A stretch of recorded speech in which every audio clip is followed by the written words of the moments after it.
things change, and like how can I embrace that rather than run from it and like push myself in this little box.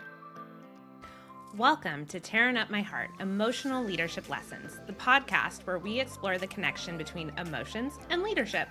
In each episode, we will dive into a specific core emotion in an unrehearsed interview of selective high-level leaders. Join me, Jenna Heath, as we navigate the roller coaster of emotions that come with leadership and discover valuable insights that will empower you to become a more emotionally aware and impactful leader. From personal anecdotes to expert interviews, this podcast is your guide to mastering the delicate dance between the heart and the mind. Get ready to tear up old notions and pave the way for a new era of compassionate and effective leadership. Let the journey begin. All right. Well, thank you, everyone. We are so excited that you are joining us for Tearing Up My Heart podcast today. We have with us a friend, a colleague, and a fellow leadership professor with us. Leah is just an incredible human when it comes to all things leadership and career development. Girl, I learned so much from you on your LinkedIn posts. I feel like every day when you post, I'm like, that's something I should think about. Thank you. Like, that's really, really good. So I will make sure. Well, I love that. Yes, as well, I'm assuming you post it so people feel that way. So I will make sure to post your LinkedIn in the description of the podcast today so everyone can see the great content that I get to see because I think it's so valuable. So before we dive in, Amazing. I want to give a slight background. So as I mentioned, so you're a CEO, a coach, a trainer, you own your own business, The Career Edit. I call you a leadership professor because you teach one of the leadership classes that I also teach. But you're just an experienced career strategist, a leadership coach, a trainer, your background in human resources, over 15 years of talent management, professional development, learning and development. I mean, the list just goes on and on. So I am so excited today that we're going to talk about passion because I remember the first time that I was on a Zoom call with you and I just like you radiated off of the screen quite literally. And I was like, wow, I need to know this girl because like the passion and energy you have for life and the work you do really speaks for itself. So I'm excited for us to dive into that today. But before we define passion and kind of get into our Q&A, I would love for you just to share a little bit about your leadership journey, your background. How did you get to where you are? Thank you. Very good question. So Jenna, it's funny, like you list all of those things and like all of them resonate with me with the different titles, but at the end of the day, I feel like I'm just someone who has always been so curious about people's careers.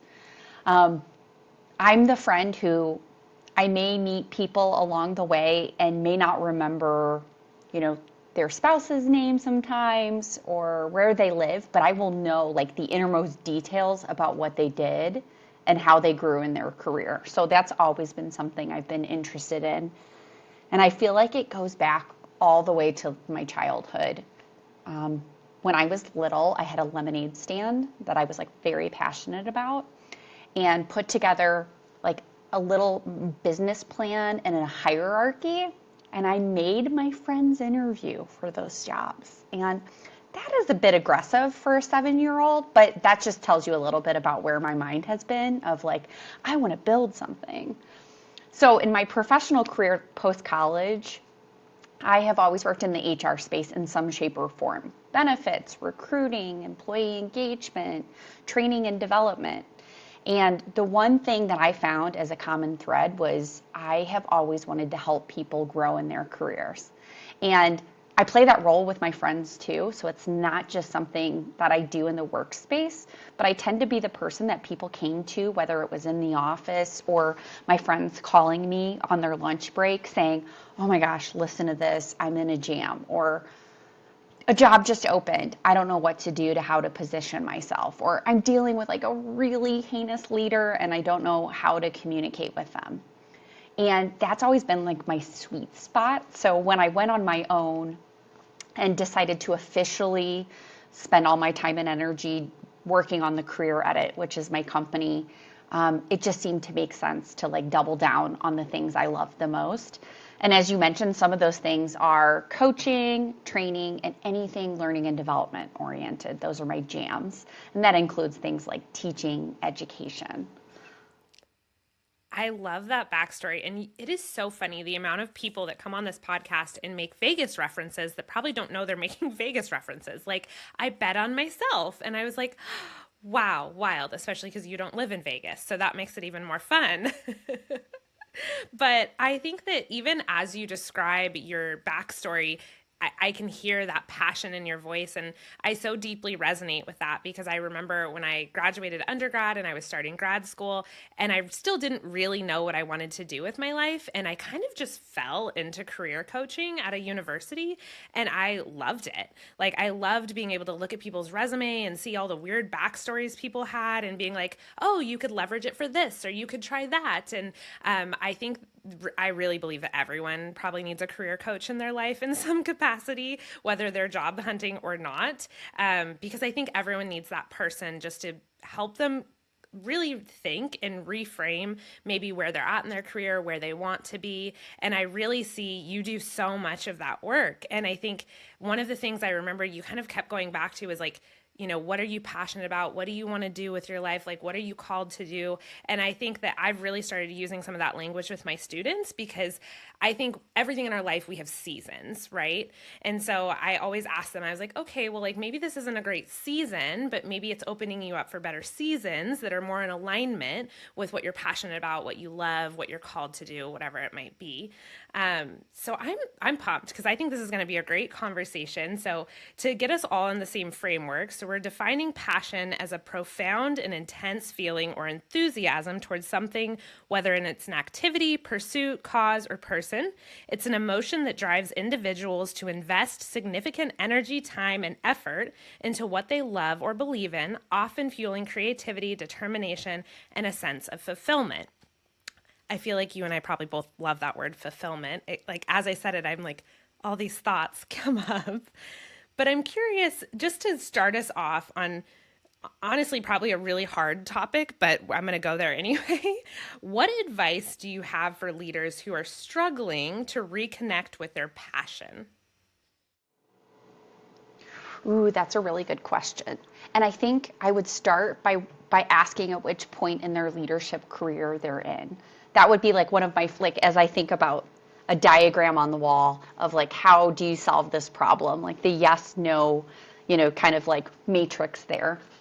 So the first would be what stage they're at in their career. And I would ask that because, like, I just think it leads into what your strengths are. And the better you know yourself, the better you're able to communicate or invest in a relationship with others. And I think at the heart of it, and we talk about this a lot as it relates to leadership, is using that emotional intelligence in the workplace. And so I love having conversations like this with leaders because sometimes they come to me and honestly, they'll be like, I want the answer, right? Like, what is the answer? Like, and, draw it from your magic bag and let's just like tie it off with a bow. And I'm always going to say in a situation like this, it depends. And it depends on who your people are because you really want to be able to respond to them personally. And I'm just imagining like this slate of team members you have and maybe how you connect with one would be on a more of a personal note. Maybe you have like a hobby or something in common with them. Maybe you have another employee that you work with that is going to be more motivated or thrive more in an environment where they're working with you. So it's more business oriented. I think looking for that common connection or that link so that you can connect with them is what's really important, rather than thinking about it from a perspective of, oh, there's only one way to do this. Yeah, I think that getting other people's perspective is probably one of the most powerful things leaders can do. It's actually part of what motivated me with this podcast is exactly what you just talked about is that, I think something I say to my students a lot is that, we're not problem solvers, we're solution seekers, but sometimes we do not know what those solutions are. Sometimes we have to open ourselves up to be like, what are your thoughts? What do you think? And I think finding common ground is a really, really great place to start. And I think a lot of leaders I find are potentially scared to bond with their team members in that way because they're afraid to potentially find some vulnerability there, or for their team members to maybe see something that maybe they feel like we're not supposed to show as leaders or whatever that might be. Do you see that sometimes, that maybe people are potentially holding themselves back from their passion because they're afraid of that vulnerability piece?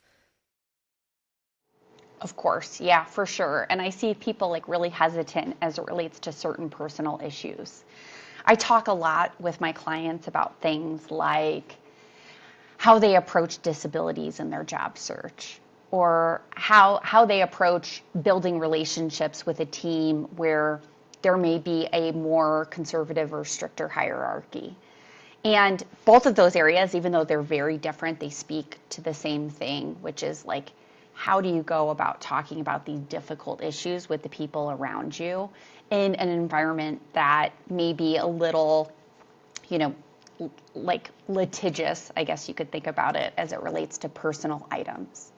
And so I think it's very common that you see leaders worried that it's going to look like favoritism, or worried that, you know, things are going to be perceived differently by other employees, so they hold back in those areas. And it's interesting because there'll be a certain population where that's quite okay. I mean, there are many people who like to keep their work and their career life or their work and their personal very separate. But there's this whole other population where it's intertwined and it's all in one, and then you really miss engaging with those individuals. And I find the best thing to do is just to do a little bit of deferral to your employee. So kind of feel them out to feel what's most comfortable for them, and kind of follow suit from there, because you're going to be able to tell some signs on, hey, you're stepping on my toes, or like, we shouldn't be going there, but just kind of dipping in to see how they respond. I think that's such a powerful perspective. I think there's a lot of maybe less leaders, more managers in this aspect, but I think there are a lot of folks that are scared to kind of allow their team members to be a part of that process, and to kind of open up the door and say, well, like, what are your thoughts about this? Or is this a comfortability for you? Or, you know, one of the things that one of my mentors used to always tell me is, she was like, you just lead with questions, right? So you can ask your team members like, hey, how was your weekend? If they decide to and go down a rabbit hole of a whole bunch of personal stuff, that's up to them. You are not saying like, hey, how was your date with your husband? Or, hey, I know you went on a fourth date with this new girl. How's that going? But it's like you're opening it up for questions. And I feel like this actually really could tie together with passion, because I love that you brought up that word litigious, because we do live in a very litigious world these days. And I think it holds back a lot of leaders from maybe doing and saying and acting the way that maybe they feel like is wholeheartedly who they are, because they're afraid of some of the repercussions. But I personally have found that like leading with questions and really helping people to kind of allow other people into the space helps a lot with that, is that you're letting them drive the conversation. You're letting them provide solutions. But I still find a lot of people kind of toy that line. What do you think is like the secret sauce there to, you know, allowing us to be passionate and be passion fueled and allow people to talk about things that resonate deepest with them, while also like toying this line of being cognizant of the fact that we are leaders and we're held accountable for things sometimes that we don't want to be. Yeah, and I think it kind of harkens back to what you mentioned before, but I feel like we need to be more comfortable just having these very direct, open conversations and asking people. And even like in many of the courses I've taught, when I'm working with managers or leaders who are looking to build teams, it doesn't matter what the topic is. It could be communication styles, it could be motivation, it could be learning styles. I'm always encouraging my students and my clients to just ask the question, because the worst thing that can happen is that the people don't know. And you can help them then. You can help them figure out what their learning style is, or how they can best be trained to perform a job, or whatever it may be. And I think a lot of times people forget that step of just being direct and asking, because they assume maybe like, I'm a leader and I should know these things about my staff, even though they don't. And so they lose that opportunity to really I mean, it speaks to what we were talking about, like build connections with other people by giving them an opportunity to share how they actually feel. Yeah, I think that that really is powerful. And I think it goes back to vulnerability that you had mentioned at the beginning. And that truly is when I think about, leading with emotional intelligence and empathy, I really think it all goes back to vulnerability in so many ways. But I also think that self awareness plays a really key role there and really is in alignment with what you're talking about. Is that I think as a leader, it takes a lot of learning to lead yourself so that you know kind of your quirks, what are some of your hot button items, maybe things you're more passionate about and less passionate. But I think also there's this step two of that where you can help others develop self-awareness in themselves.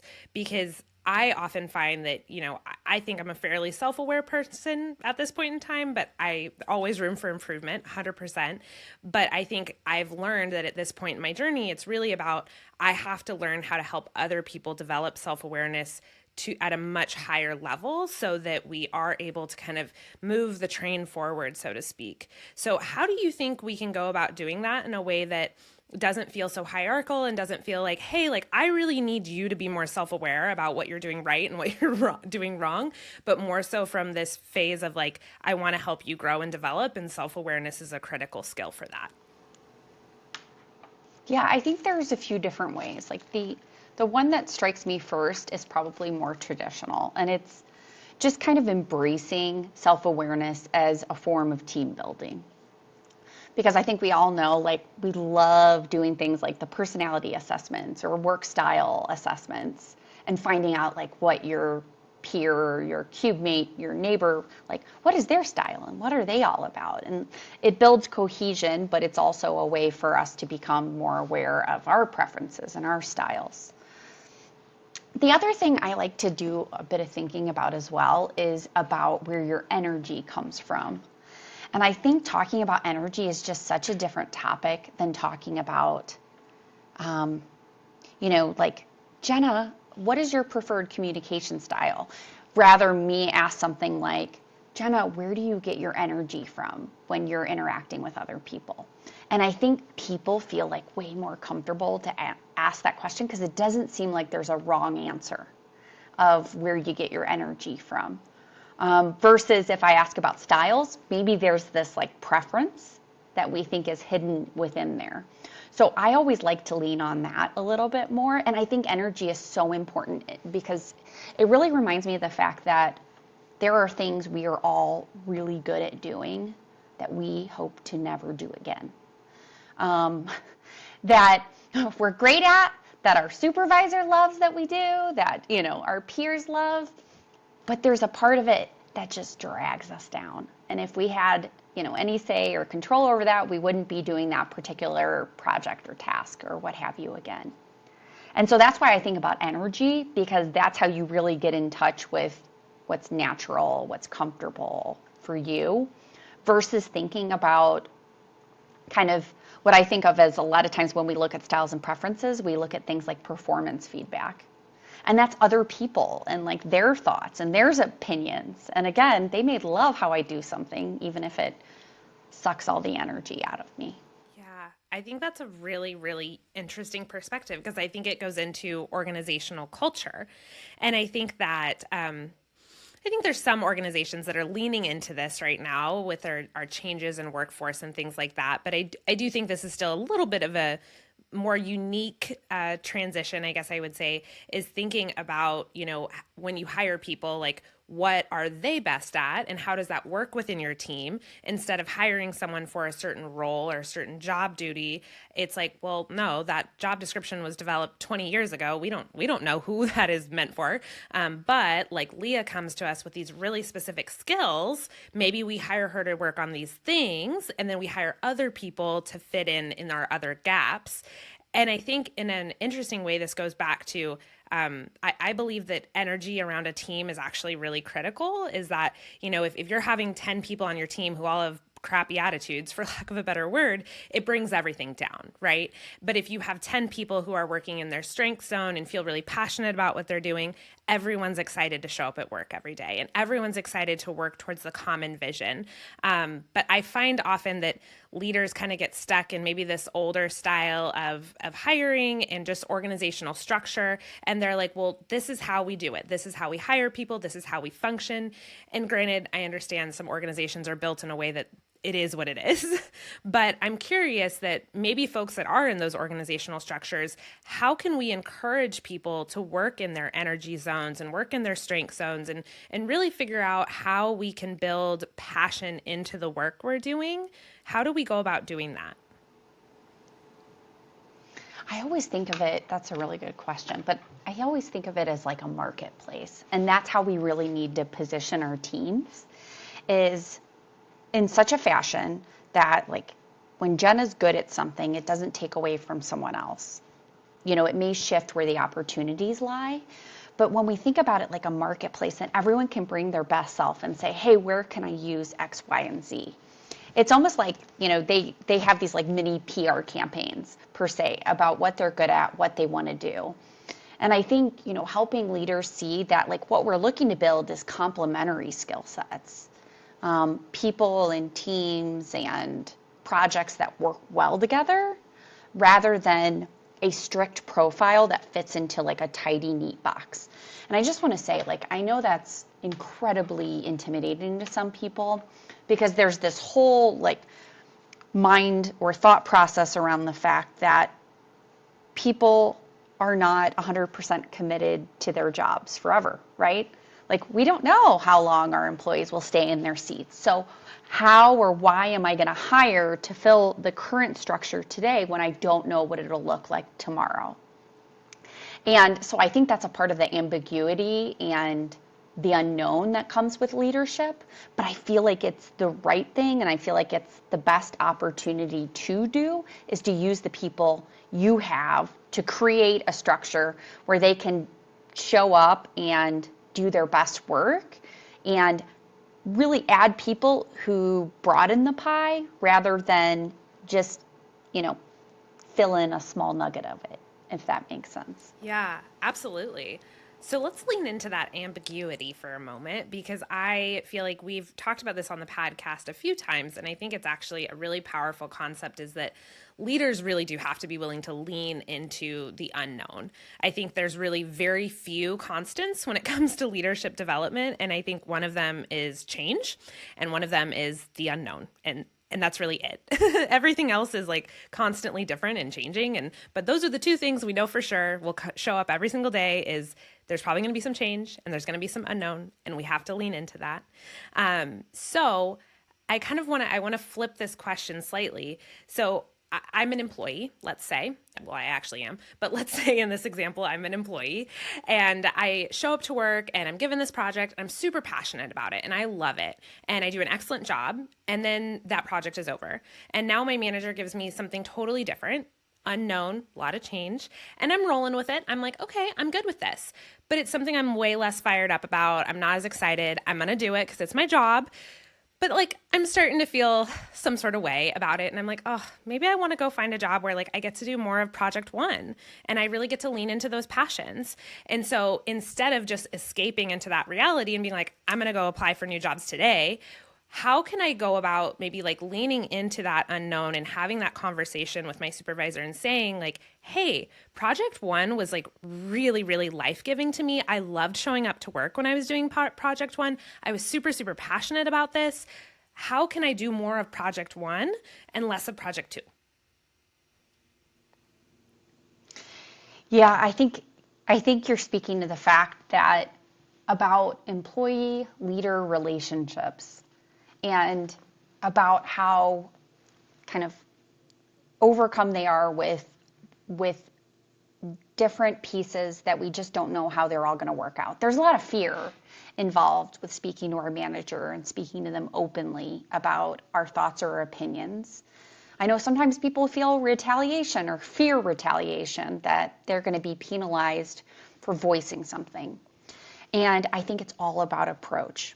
I think you virtually can ask for almost anything as long as you think about how you word it or state it in a manner that builds the relationship rather than hurts it. And obviously you're going to get a very different response when you go and say something like, I won't do this type of work anymore. And on the other hand, really talk about what does bring you joy and what you think you can add, right? And when I say add, it's not just to that project, but the bigger picture, because we always should be looking up, not just like down at our own work, but we should be looking at how does this help my manager, my manager's manager, and so on. And so positioning these conversations and questions in a way that may be framed such as like, I need your opinion, I need to ask you for advice that shows I respect you, I value your feedback, but I'm also thinking about you and your job and how to make life easier for you. It's just such a more comfortable, less scary conversation than coming with an ultimatum of sorts or some sort of, I have bad news to share with you. And so it's that positioning that I really think about, that I would encourage other employees to think about when they have these big, scary conversations, because people will surprise the hell out of you in regards to their responses. I can't even tell you how many times I've worked with a client to ask for something that they think is like a big, hairy ask, and they are met with the other person embracing the idea or barely giving it like a second thought, and they are just, why did I wait so long to ask this big question? And I think it all has to do with framing. I think that is a really, really great answer because I agree. And I teach on this a lot, is that it's the power of the reframe, right? Like, what can we say slightly different? How can we approach our body language slightly different? That it's just this tiny little reframes that changes things dramatically. But most people just don't know that, or they've never been taught that, I guess is a better way of putting it. But one of the things I was thinking of as you were talking is just really I think the ownership sometimes that our team members need to take when it comes to the passion they may or may not feel about their work. So I find oftentimes as a leader, and as I work with other leaders, is that we feel a lot of the pressure that it's on us to make the right decisions, and it's on us to make sure that we look the right way and act the right way and behave the right way. And that's a lot of pressure. No one can live under that kind of stress. I mean, that's what leads to burnout. And so I have tried to create a situation where I'm constantly reminding team members like, hey, like, you are a part of this culture. You are a part of this team. Like, I want your input. I want your solutions, but I also want you to come to me with ideas. And I want you to tell me, like, what is going to make our environment better? What is going to make for better passion projects? What is the new best innovative idea? And I know one of the previous podcast guests we had on had talked about this concept of the big idea challenge, where he essentially incentivized his employees to all come up with like the best next big idea, and they like vote on what could potentially work for their organization, and then they actually implement it. And I loved that so much because I was like, wow, like, way to give the power to your people. And I think a lot of leaders get really, to your point, scared of kind of like involving folks in that process. But that's something I go back to a lot, is I'm like, can we reframe things to where our team members actually feel like they do have some power in this situation, and they feel like I can be passionate about the work I do because I do have power in the relationship with my supervisor in our organization. And that kind of goes into an odd question I wanted to ask you, which I feel like goes into team dynamics, but also into leadership traits, is that I think that people often are very scared about allowing their team members to be passionate and be excited because they are also scared to be passionate and be excited. And so how do we somewhat separate those two, that, if our team members are really excited and passionate about something, that doesn't mean that we are less of a leader. It doesn't mean that we are less of in charge, or that the hierarchy we have is less powerful. How do we separate those things? It's almost like I don't think we separate them. I think we merge them, because, ownership is one of the most powerful forms of motivation, is like giving people some sort of ownership of their direction, or their project, or, how and where they spend their time. And so we talked about reframing, but you can also reframe how that looks with your team members, is giving them the latitude to be like creative and, bring that joy to their work, shouldn't diminish what we're doing as leaders. It should elevate us more than anything else, because now we have this team who's full of ownership and motivation to move forward, and it's going to free us up to do more of the things that we love. And that kind of goes back to being self-aware and knowing as a leader, like, if and when I get the time, how am I going to spend it? Like, where is my passion project? Where is my area of growth? And so I think it's that like ownership, which I think is very different than accountability in some sense. It's like being the driver, and that's what I think really gets people going. And that's where you see some like true defined actions and steps that I think move the team forward, is when they feel like they have some control over the situation, some security in that sense. I'm obsessed with this idea of ownership. And it's so funny. I went to a conference a few years ago and I had a picture of me holding a sign that said, act like an owner.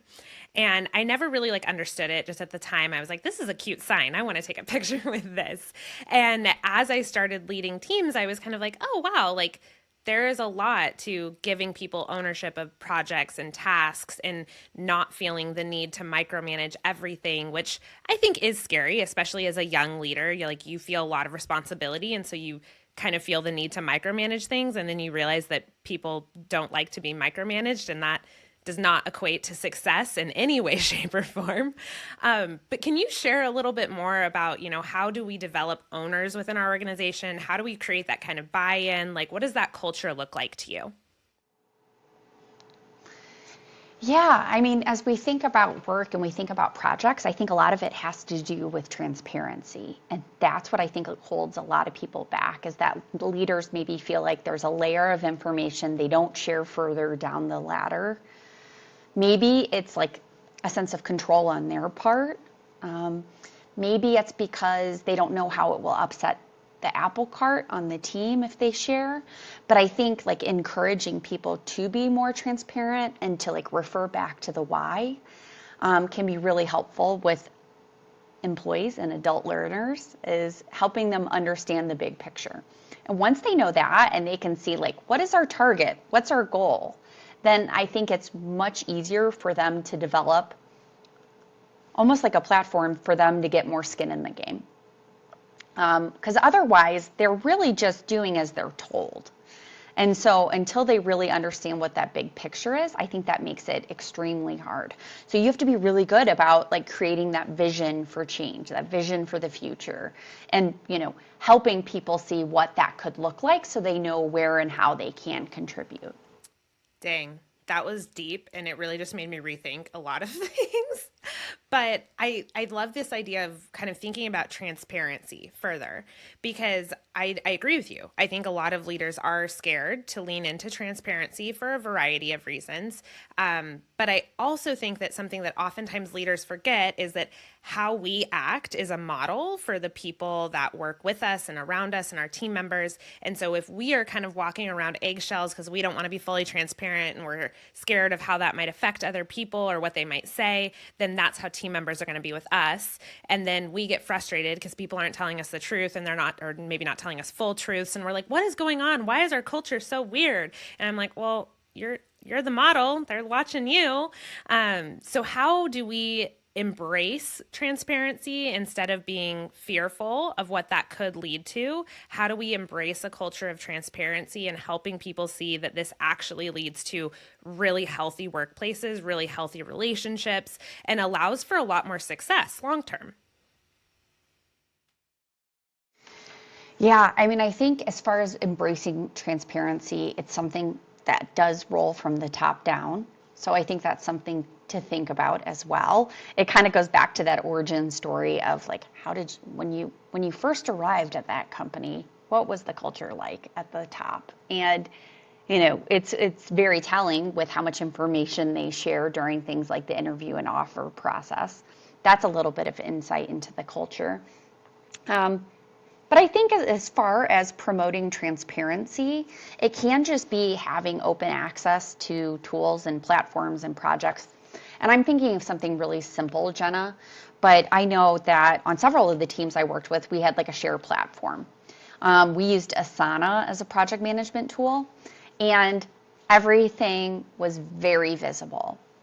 I don't think anyone felt spied upon, but you felt like you were in the know of what other folks were working on, what they were doing, what was their timeline, what was their end goal.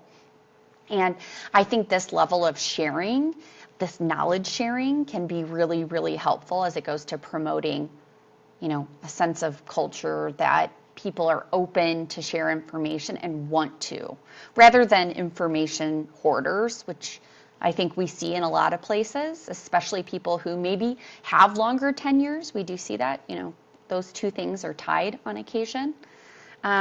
So creating a place where it's a standard that we share information, and it's a standard that we educate and help others on the things that we're learning along the way.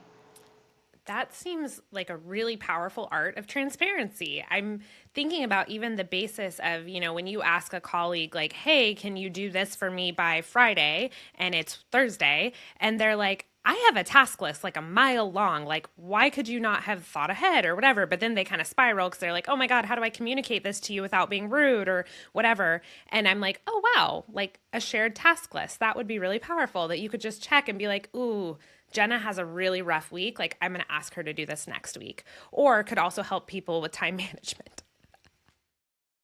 I love that, Jenna. And I remember like back in the day when everyone was in the office, it was one of the tips I used to give the assistants I worked with and the coordinators when they had like all of these different executives they were supporting, and they would say like, I need help prioritizing, as I would literally say, get a whiteboard and you're going to start writing down your projects, because I want the person to visually see what's on your plate, and it helps them help you prioritize when they can literally see it in the background. And so that's what it makes me think about, is like old school, it was a whiteboard, and now it's like some sort of technical tool. Yeah, both great, right? Just different types of Yeah, learners. yeah. So I'm thinking of the previous dark stone age, pre-remote work and all of the great things that we have now, sort of. But I think about the more difficult seasons of work and how people can kind of really easily lose their passion and excitement about what is going on because maybe it just is a more difficult season, right? And I think any of us that work anywhere or deal with any sort of leadership development would love to say that it is all cupcakes and rainbows and it's all great and you will have more good days than bad days. But in reality, that is very rarely true. I mean, I think you can reframe a lot of things and try to see the good and try to be optimistic when possible. But at the same time, leadership is hard and you're going to be faced with a lot of challenges. And so how do we help ourselves and our team members when we are in those seasons of difficulty to still remember why we started, remember what we're passionate about, remember why we do what we do?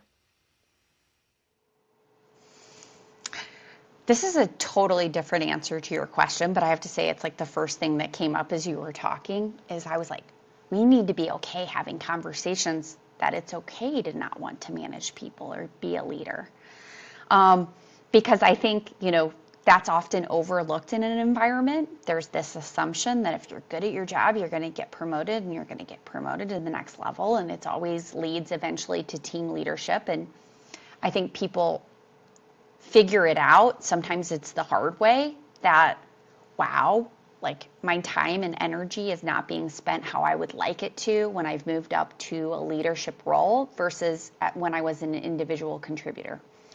So I guess I just want to put that out there because I feel like sometimes we like skip that whole piece altogether, which is figuring out is how I like to spend my time and the skills I have in alignment with a leadership role. Or am I more comfortable? Am I used better in an individual contributor role? So I guess I say that's a bigger season, I guess, but it's a call out and it's self-awareness, and it's something that like I think a lot of times we think like, how do I push through this, or how do I get to the other side, rather than am I in the right place at all? Wow. Yes. Just yes. Let's just end here. Yes. But I think this goes back to this larger conversation about work that we could probably do an entire episode on this, is that people take those leadership roles because they want the paycheck that is attached to those leadership roles. And this really is, I would say, a challenge we have within the way we work in the United States for most organizations, that if you want to make more money, you have to move up the ladder. And usually moving up the ladder involves managing teams and managing people. And not everyone is good at that. And not everyone wants to do that. And not everyone really was built to do that, I would say. And, we see this a lot in certain types of industries where they're also not trained how to do that. And they're not really equipped properly on how to manage people. So then they're kind of thrusted into these positions and they really don't actually know what they're doing at all. And so then everyone thinks they're like this horrible boss, when in reality, like, they just don't know what they're doing. Yeah, and it's interesting because like I start this whole conversation and some of the conversations I have with leaders by being very transparent. I look back at my career, Jenna, and I remember my first management role, and literally I could have nightmares about it. It was so hard. And I think because I've always been curious about leadership and, went back to grad school and, looked for opportunities to be involved in training leaders, that I thought I would naturally be good at it. And I have to be honest, I was not, like, at all. I was way too in the weeds. I was, I love the day-to-day. I love execution. It's something I'll always love. And so I'm a great mentor, I'm a great coach, I'm a great trainer. I am not a good manager. And so I say that because I want people to know that it's okay.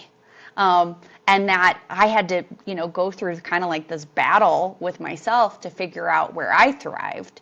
And, when I was able to identify it, it was so much easier to like step into that ownership of, no, I can help other people lead. I'm not the person who wants to lead others, though. So I guess in thinking about that, like, that's the first thing that comes to mind, is just that self-reflection about whether it's the right position for you, because it's not for everyone. I also think too, though, Jenna, like more progressive organizations are really calling out that like these subject matter experts like have a place. And I think that's still like a work in progress of figuring out what that place is, or like how they can cement it more, or maybe give it some of the perks and, like upgrades that traditionally going up the management path has led to. But I think people are thinking about it and they're seeing that. And I really appreciate that you just used the word progressive organizations, because I think that this is also a part of learning your leadership and your career journey, is that you have to figure out what type of organization you want to work with. I often tell people, I'm like, certain industries have way more stability and you're never going to get laid off and you're never going to get fired. Maybe not never, but very, very unlikely. Versus other organizations, you might have a lot more flexibility. You might have more opportunity for remote work. You might have more progressive understandings of hierarchy, but maybe they're in a little bit more of turmoil industries or turmoil fields. And so you have to understand your values of like what actually matters more to you, and understanding that there is no good or bad, right? I think a lot of us we think internally to our brain, we're like, oh, this is good, I have to do that one. This is bad, that's a no. When in reality, like, we're all individualistic human beings. And if this is not in alignment with your values, then you shouldn't be doing this no matter what anyone tells you. Yeah, and Jenna, I spend a lot of time with clients on that, specifically since the pandemic is when I've seen like a lot more of it.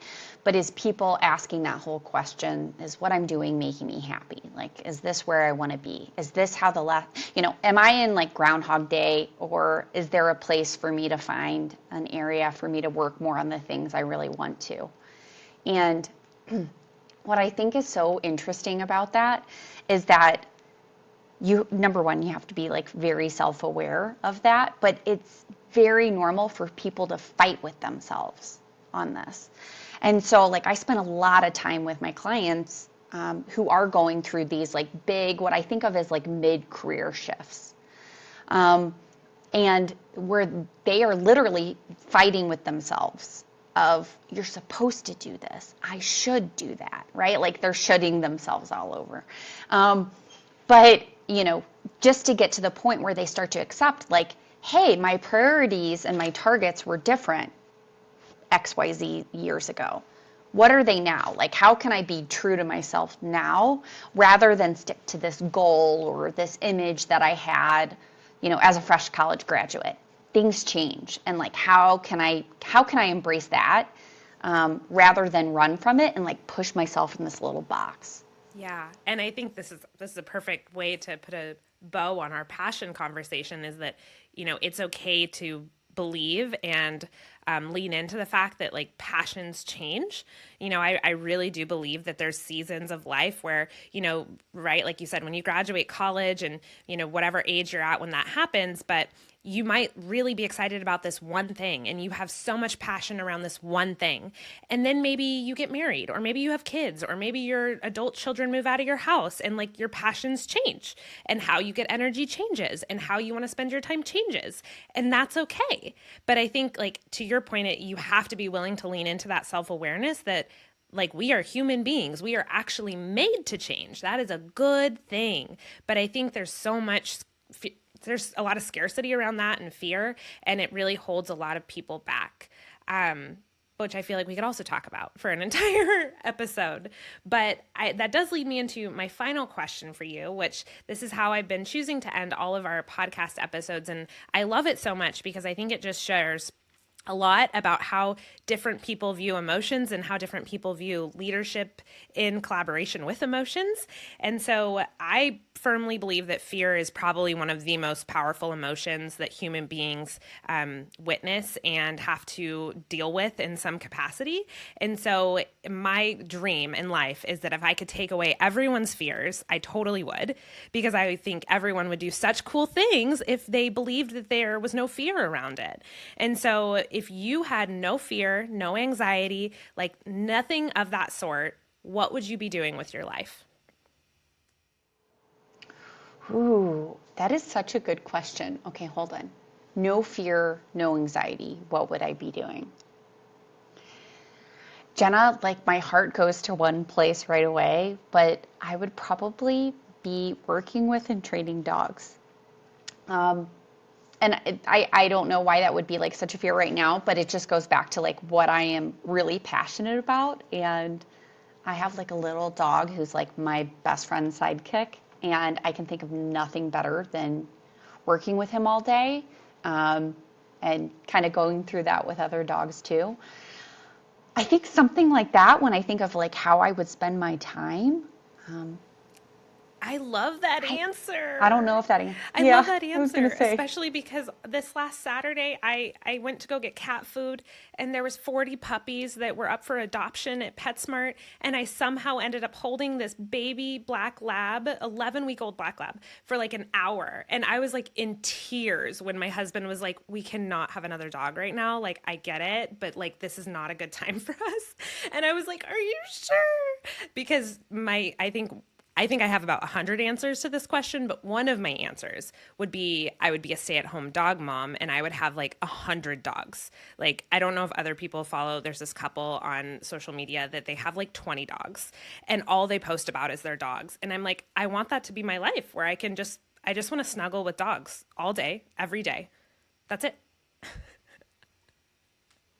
I love that.